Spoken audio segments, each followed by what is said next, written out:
샌프란시스코 자이언츠가 필라델피아와의 시리즈 1차전에서 역전승을 거두면서 강세를 이어가게 되었습니다. 메이저리그 전체에서 샌디에이고 다음으로 승률이 가장 높습니다. 그리고 이 경기에 이종우도 3번 타자로서 선발 출전했는데요. 경기 내용 전해드리도록 하겠습니다. 이종우의 꿈만 같았던 뉴욕 여정이 끝이 났습니다.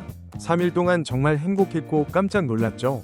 샌프란시스코는 뉴 양키스와의 인터리그 경기에서 구단 역사상 최초로 위닝 시리즈를 달성하게 되었고, 이정우는 1차전 2타수 1안타, 2차전 4타수 1안타, 3차전 3타수 2안타로 총 9타수 4안타율 4할 4푼 4리 3홈런 7타점 5득점 4블렛.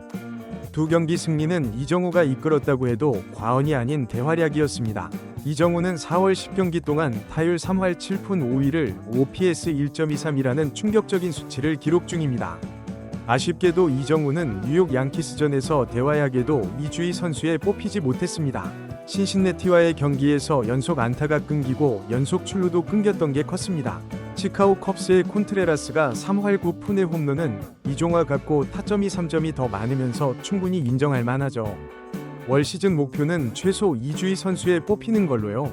샌프란시스코는 빅시티 뉴욕 양키스와의 도장 계기에서 성공을 한 후에 이제 내셔널리그 동부지구의 강호 필라델피아를 접수하기 위해서 이동을 하게 되었습니다. 필라델피아는 3년 전 월드시리즈 준우승을 한 팀입니다. 우선 선발진은 막강한 팀입니다. 3년 전 팀의 에이스였던 휠로와 놀라는 초반 부진하지만 루자르도 산체스, 그리고 이번 선발 등판할 타이완 워커는 매우 좋은 피칭을 이어가고 있습니다.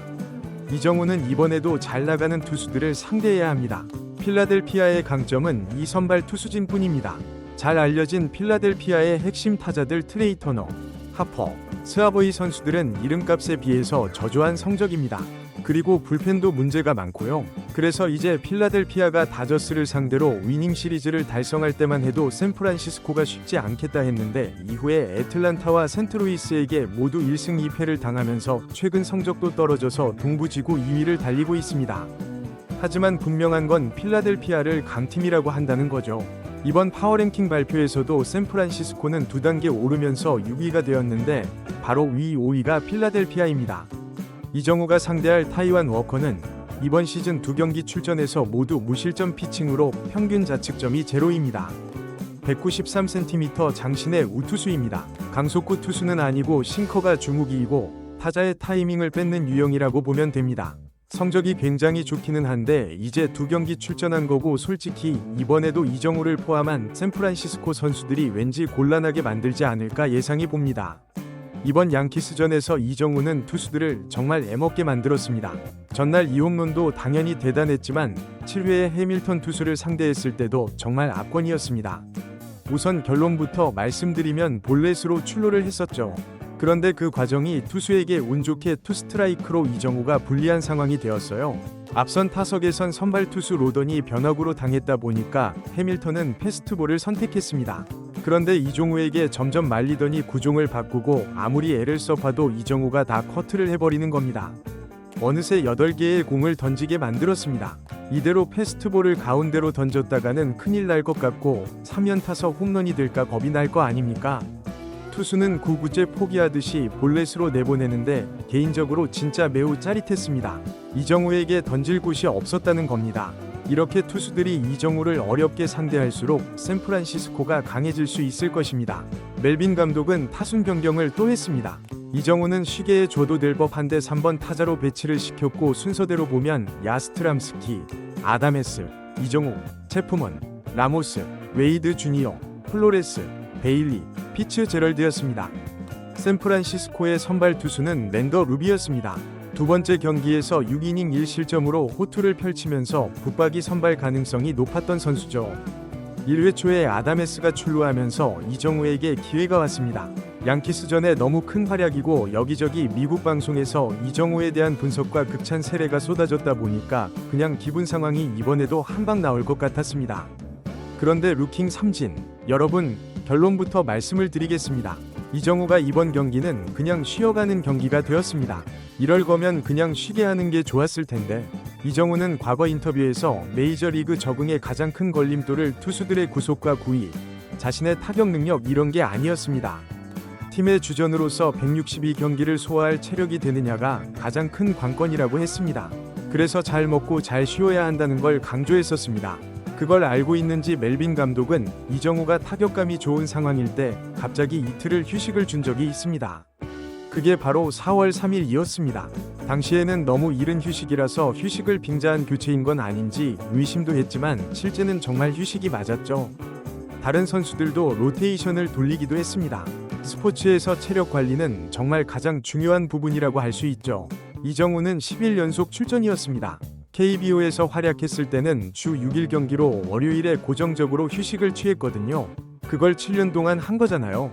루틴이 바뀌는 게 어렵죠. 투수는 그래도 대부분 4일 휴식 후에 마운드에 오르는 패턴이기 때문에 오히려 적응이 어렵진 않습니다.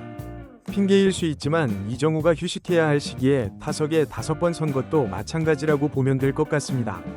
4타수 무안타했습니다. 타자가 매 경기마다 안타 칠 수는 없다는 거 아시죠?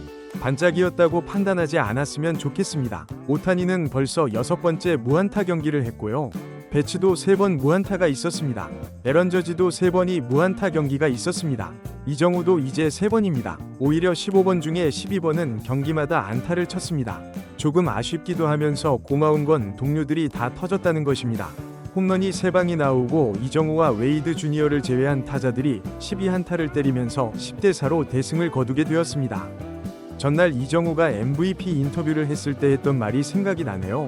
진행자가 로던을 상대로 의미 있는 홈런을 날린 거에 대해서 어떻게 생각하냐고 묻자 이정우는 질문한 진행자를 민망하게 만든 답변으로 그런 건 전혀 상관없고 팀이 이기는데 보탬이 되었다는 게 기쁘다라고 했습니다. 역시 팀 경기 아니겠습니까? 이정우 개인적으로 기록이 떨어지면서 3할 2푼 1위가 되었지만 그럼에도 OPS는 여전히 팀 내 1위고 리그에서도 4위로 매우 높습니다. 득점도 리그 2위, 타점은 여전히 1위입니다. 개인적으로 볼 때는 너무 생각이 많으면서 소극적으로 대응한 게 아닐까 추측해봅니다. 샌프란시스코는 이번 시리즈 첫 번째 경기에서 파워랭킹 5위 필라델피아를 잡았습니다. 1회부터 3실점으로 출발하길래 오늘은 팀도 패배인 건가 싶었지만 9번 타자 피츠제럴드가 3점 홈런 역전을 만들었고 이후에도 계속 터지면서 10대4로 이길 수 있었습니다. 내일은 같은 시간에 열리게 되는데 혹시 모르겠습니다. 이정우에게 휴식을 줄지도요. 내일 선발 투수가 루자르도라는 왼손 파이어볼러거든요. 멜빈 감독은 상대 투수에 따라서 플래톤을 가동하기도 했고 그때마다 이정우는 플래톤과 상관없이 출전시켰지만 관리 차원에서 이 타이밍이라면 휴식을 줄 수도 있지 않을까요? 중요한 건 이정우가 왼손 투수에게도 매우 잘 친다는 거죠. 쉬어도 좋고 오늘 무안타로 독이 올라서 내일 경기에서 활약해도 좋고요. 이정우를 응원하면서 팀도 잘 나가니까 그래도 응원할 만해요. 다음은 15위 팀 말고 8강 진출팀 소식 전해드리도록 하겠습니다.